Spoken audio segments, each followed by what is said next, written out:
First, I just want to say welcome and thank you for joining our seminar on muscle strengthening activities today.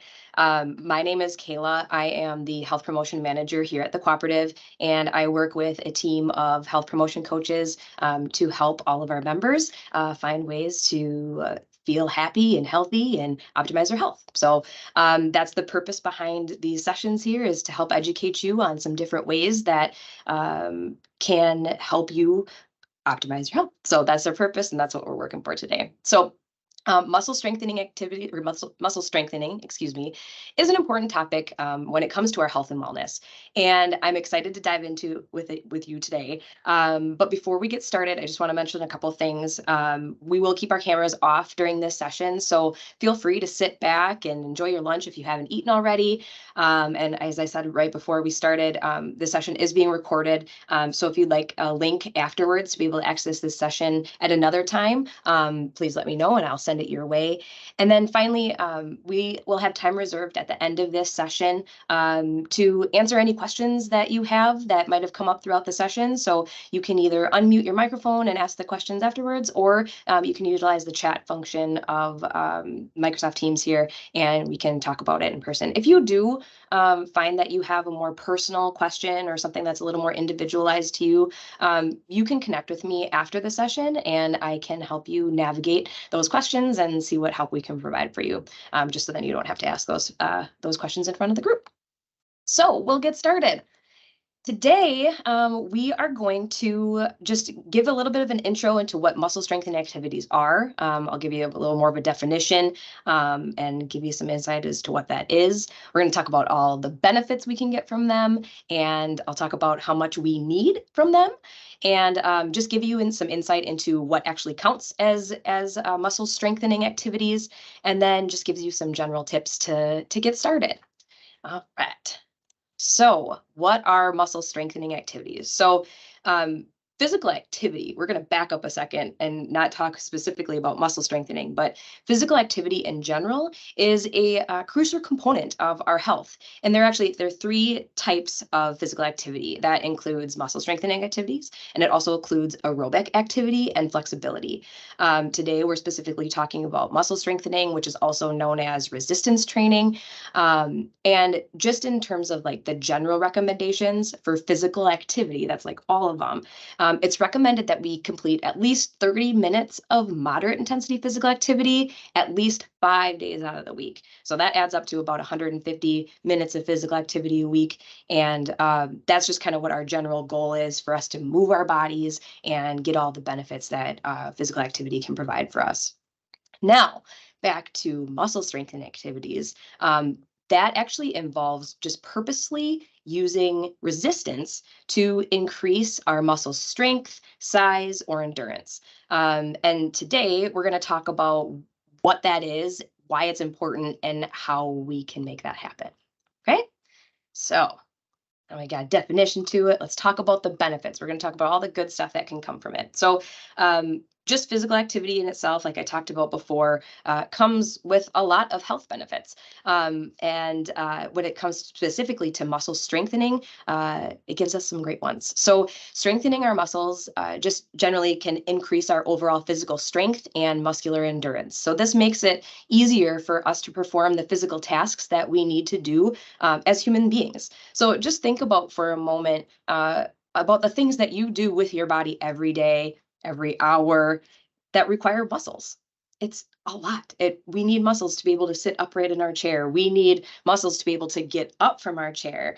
And at anything we do, opening doors, pushing, pulling, loading our car, it's everything. So having enough strength to be able to do those everyday activities is really important. Muscle strengthening can improve our metabolism. So this happens because muscle tissue burns more calories, so that's the energy that we're using in our bodies, it's like our gas, than fat tissue does. So increasing our muscle mass or our lean muscle mass can help boost your metabolism and make it easier to manage our weight. So if you're someone who has been trying to lose weight and you kind of come to a plateau, regularly practicing muscle strengthening activities or increasing your intensity of what you're already doing can help you move to that next level. Stronger muscles also provide better support for your joints and can help reduce your risk of injury, particularly when performing a little more strenuous physical activities or playing sports or things like that. The same goes for like heavy house or yard projects. So, like moving furniture, and if you have somebody that needs help cutting down a tree, like different things like that, it just helps us provide the joints with stability and helps reduce our risk of injury. And this next point actually goes hand in hand with reducing our risk of injury, but purposefully strengthening your core, your lower body muscles, and all those little small stabilizing muscles in your joints can help improve your balance and stability, which also reduces your risks of falls and other accidents that could happen because, something like slipped or we fell or something.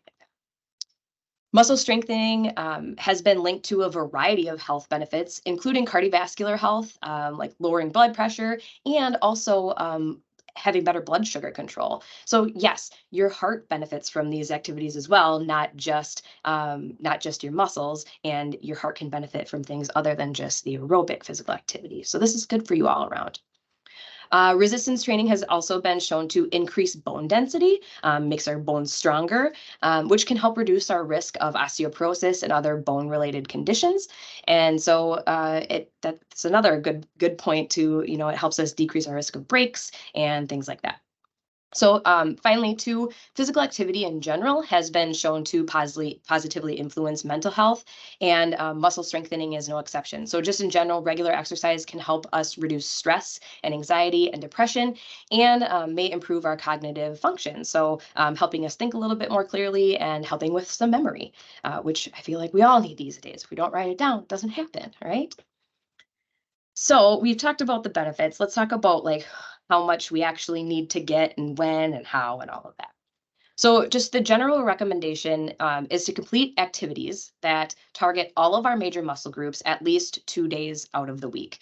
So that's our legs, our hips, our back, our abs, our chest, our shoulders and arms, head, shoulders, knees, and toes, all the things. So we want to try and hit all those major muscle groups.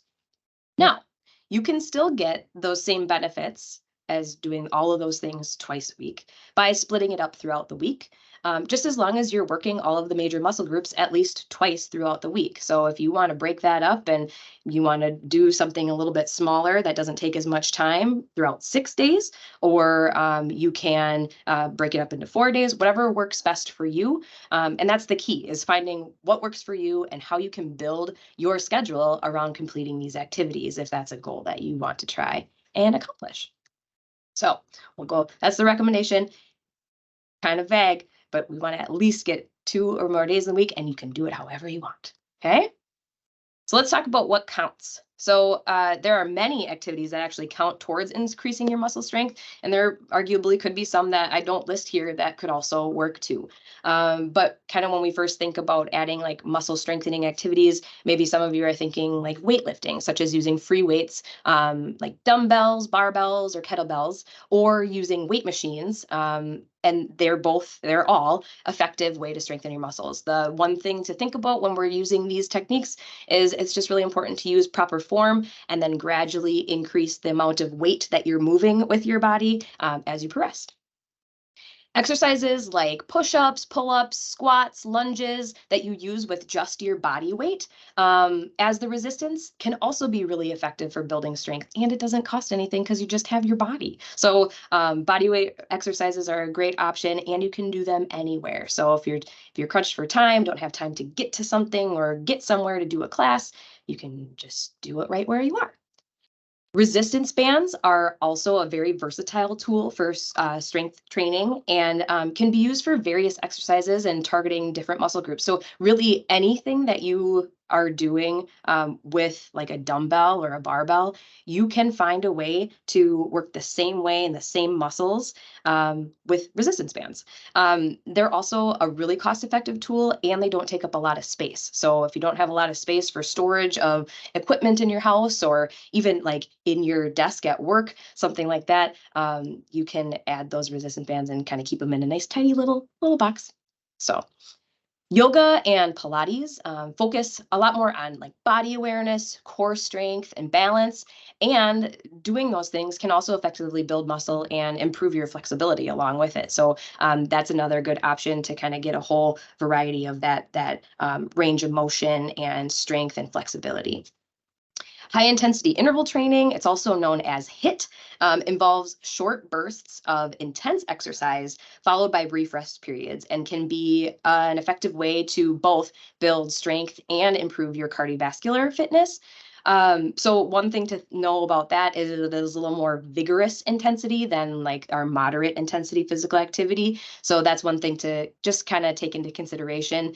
Your heart rate is going to get elevated rapidly and it's going to stay at a higher level. And that's the point to kind of to improve that cardiovascular fitness piece of it.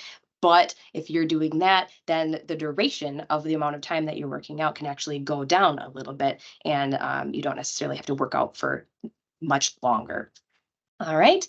We can't forget about sports. Many sports involve training as part of their regular practice routines. And I think we think of like football, soccer, basketball, but it's also like pickleball and different activities like that that involve some of that competitive. We need to run in short bursts, jump, different things like that. And that involves some strength components as well. And finally, some simple activities like gardening, yard work, groceries, climbing the stairs, those can all help strengthen your muscles too, but they have to be done regularly. So just like when we talk about going back to the recommendations, we want to try and work all those major muscle groups 2 times a week. When we want to think about everyday activities, it should be something that's kind of challenging for us. You know, maybe you're carrying 2 bags of groceries in and they're kind of heavy from the store or different things like that. Just make sure that you feel like you're working hard. And if it's easy, you might want to increase your intensity or your duration of whatever you're doing. All right, let's get into the main meat of this now. And this will actually be taking up the rest of our session. But let's talk about some tips just to get started. So first, number one, out of anything, and arguably this is any type of lifestyle change that you want to do, is setting realistic goals. So that's really what we want to start with. And first, to do that, we really need to understand why adding muscle strengthening activities into your life or your routine is important to you. What kind of benefits are important to you? The ones that I listed before. Is it that you want to be able to, go help somebody move to a new home on a whim and not have to worry about being able to help them move their couch around, just different things like that. And is it, do you want to keep up with your kids or your grandkids or play a game of kickball? Whatever it is, you just really want to make it specific. So find that thing that is really important to you and know why. I do want to just share just a quick story of an example of what a good why is. It touched my heart, a couple months ago when I first heard about it, and I just think it's really important, and it kind of gives you a good sense of what a good why is for why you want to make it happen. So we have this person that we've been meeting with and coaching for a while, and they have a new grandbaby coming at the end of the summer. And they were really nervous about not being able to stand and hold the baby independently. And they didn't feel like they had enough strength to be able to do that. So that's what their whole goal was. They really wanted to be able to stand and walk around with their new grandbaby and not have to worry about not having enough strength to do so. So that was the why behind wanting to start working on some muscle strengthening and endurance. And then they were able to set their plan off of that, and they're crushing it. So we're really excited for them, but it's just a really good kind of heartwarming story and an example of why your why is important, because then that touches that emotional aspect for you, and you're more likely to stay motivated towards meeting your goals. So once you have your why, then it's time to start making your plan. And if you haven't heard of SMART goals before, it's a goal that you can break down that is specific, measurable, attainable, realistic, and time-bound. So you want to try and make your SMART goal for your plan to create your muscle strengthening activities. So this is something, an example would be like, I'm going to go do a 20-minute workout video on Monday and Wednesday before dinner for 1 month. So it was very specific. I know how long I'm going to do it. I know what I'm going to do. I'm going to go find a workout video, and I'm going to do it on every Monday and Wednesday. And I'm attaching it to something that I do regularly before dinner. So I eat dinner every day. I'm going to do it right before dinner, and I'm going to do this for 1 month and see where I'm going to go after that. So do I need to increase the amount of days? Is that a little bit too much? You can kind of figure out what's going to be best for you. So that's a SMART goal, and that's what we want to try and drive our goals around when we're trying to start something new. Then we need to find what types of activities you like, and then make a plan for what activities or exercises you want to do before you start your first session. So explore different things. You have to find something that you're going to like if you're going to keep doing it consistently all the time. Otherwise, it's not going to be any fun. So find the activities that you want to do, and then make a plan before you start your session of how you're going to do it and how you're going to accomplish that. Because the last thing you want to do is like, okay, I'm going to work out before dinner, but I don't know what I'm going to do. So then you get to that part before dinner, and then you're busy searching for what you're going to do before dinner. If you already have that plan set aside, then you can have that time allotted to actually moving and doing your exercises that you want to do. Here's some safety tips. We want to start out your session by warming up your body and getting your heart rate elevated to loosening up your joints before adding any type of resistance. So this could be like a little bit of walking, or if you have like a stationary bike, or honestly, simply it's like marching in place, just getting yourself up from that like stationary position that you might have been in before, or like sitting or laying or whatever. Just loosen things up a little bit and get your heart rate going. So when you add that resistance, it just decreases your risk of injury. Same thing goes with ending it. End your session the same way you started. So then you can bring your heart rate back down to a steady level. It won't be what it was at rest, but it will come down from where you were at and your heart was pumping before during your actual exercises. But let it come down a little bit, and then add some flexibility in there to decrease your risk of injury as well. So here's the thing. You know your body best. So it's really important to start slowly and at a level that you are comfortable with and can complete. It's going to be really hard to stay successful if you rush out of the gate, like, I'm going to exercise today and I'm going Mach 80. That just like puts yourself at just a higher risk of injury. And, if you're just adding too much weight at once or too many reps at once, that can lead to too much muscle soreness. So we always like to say, when somebody's first starting out, feel like you're working, but don't overwork yourself. And when you're first starting out, the first few sessions, just explore what your body can handle and what you're able to accomplish. And you should be able to walk down the stairs after your first session. Okay, so if you're not able to walk down the stairs, then you probably hit it a little bit too hard. Get back after it, go a little less intense the next day. All right. Another one that I can't stress enough is just making sure that you practice proper form. That is a really important aspect when it comes to different movements that we're doing. If we're doing them properly, we don't have to worry about risk of injury or anything like that. There are a lot of different resources out there for you to be able to learn the different movements and just make sure that you're doing them properly.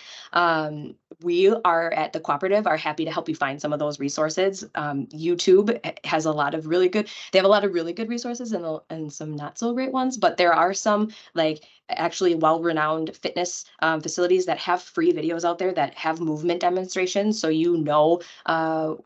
how to do something, and they go through the explanation on how to do it, and make sure that you can do it. If you have any limitations on range of motion with certain joints in your body, and you're looking at an exercise that really incorporates those parts of your body that you have limited range of motion, probably avoid it or find a way to modify it, so then you don't have to worry about risk of injury. One thing, just a general recommendation when it comes to adding any kind of resistance into your movements, is to always protect your spine. So back injuries are kind of one of those more common things that we hear about when people are just getting started, or even after they've been doing it for a while. But make sure that you keep your spine in a neutral position throughout all of the exercises. We never want to compromise our upright posture of our spine. So if we're thinking about doing an air squat, we're always keeping keeping our spine upright, we're keeping our chest tall, and keeping your back really nice and flat throughout all of those movements. That's going to be what protects you. Another thing too, if you've ever listened to any like fitness videos or instructors or anything, you might have heard that pull your belly button towards your spine or something like that.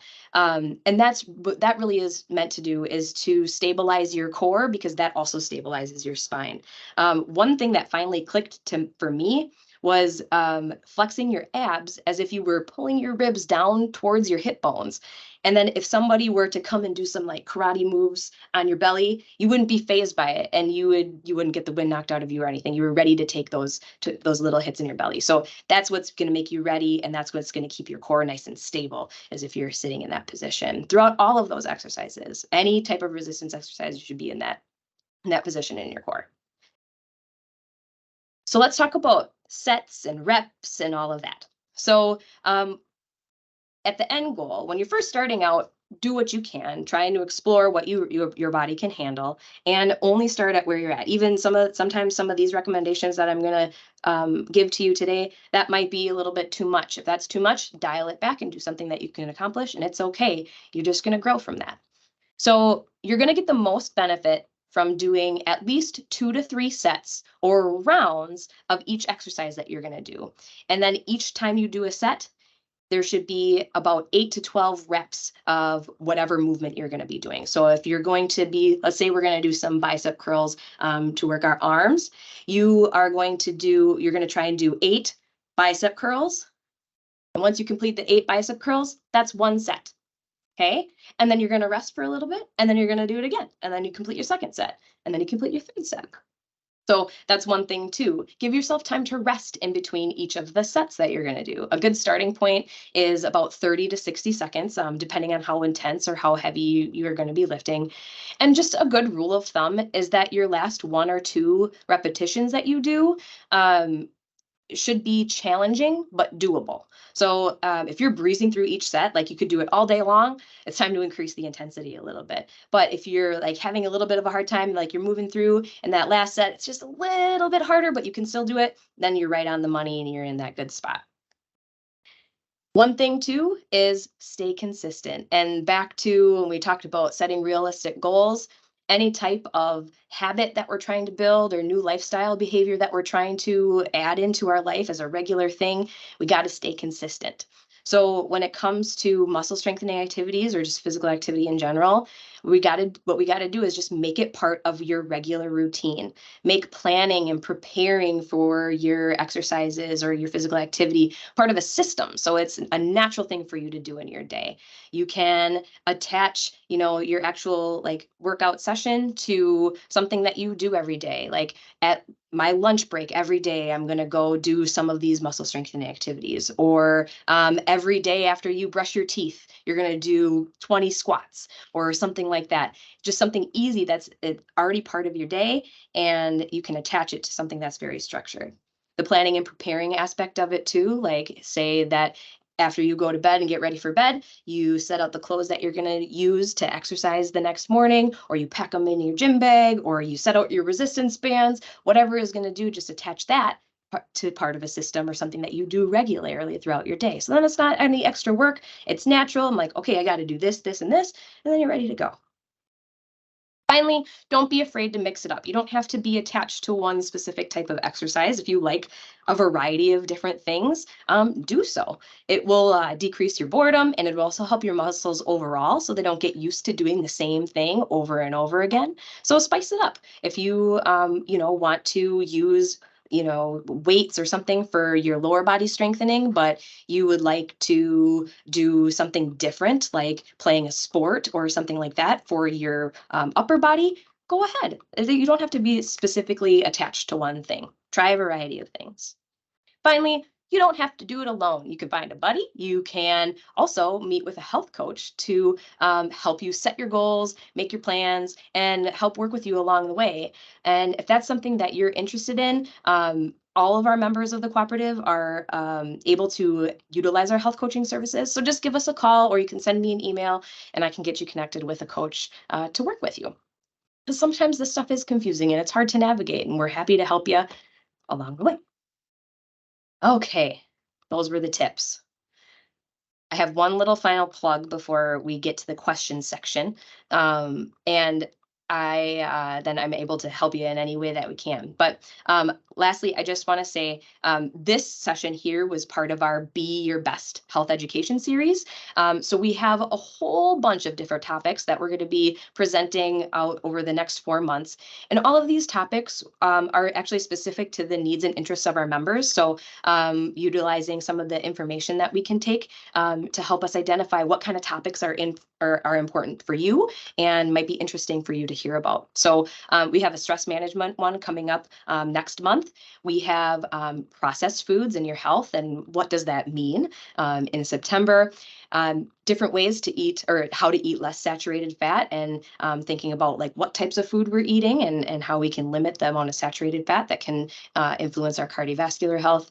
And then finally in November, just in time for all of the holiday season, all of the holiday seasons, mindful eating and talking about different ways that we can maybe appreciate our food a little bit more and slow it down and use our mind as a way to control how much we're eating and what we're eating and appreciate and enjoy all those good flavors that we can have.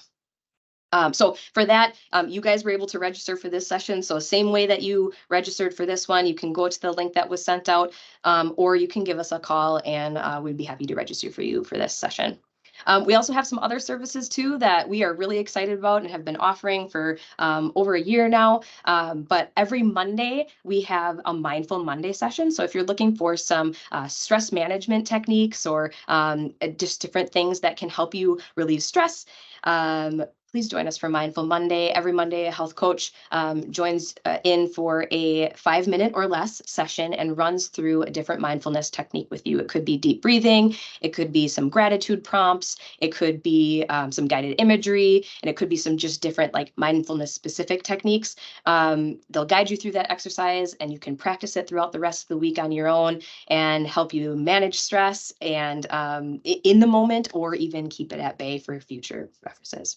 We also offer Fitness in the Flash, which is a live virtual fitness session, again, 5 minutes or less, and we offer it every day. Each day is a different time that we offer it, and we go through a variety of strengthening techniques, cardiovascular techniques or exercises, and flexibility. We just like to vary it, and it helps you just get up from your desk and move throughout the day. Finally, Food in a Flash, we have it every Wednesday at 2 p.m. where we highlight one specific food and we talk about all the impressive health benefits of it, talk about different preparation and storage techniques, and if anything's tricky about it, we'll go through all of that with you, and then we share a recipe with you at the end that you can try it with. So any information that you might want to know more about for that, please send me an email, and I am happy to send all of that information your way. All right, so that is all I have for us for today. And just kind of last little final thing, just strength and conditioning or muscle strengthening is an important part of our healthy lifestyle and obviously provides a lot of numerous physical and mental health benefits. So really all that take home messages for you is to find an activity that works for your life, ask us for help if you need it, and make a plan to get it going and don't wait, get started right now.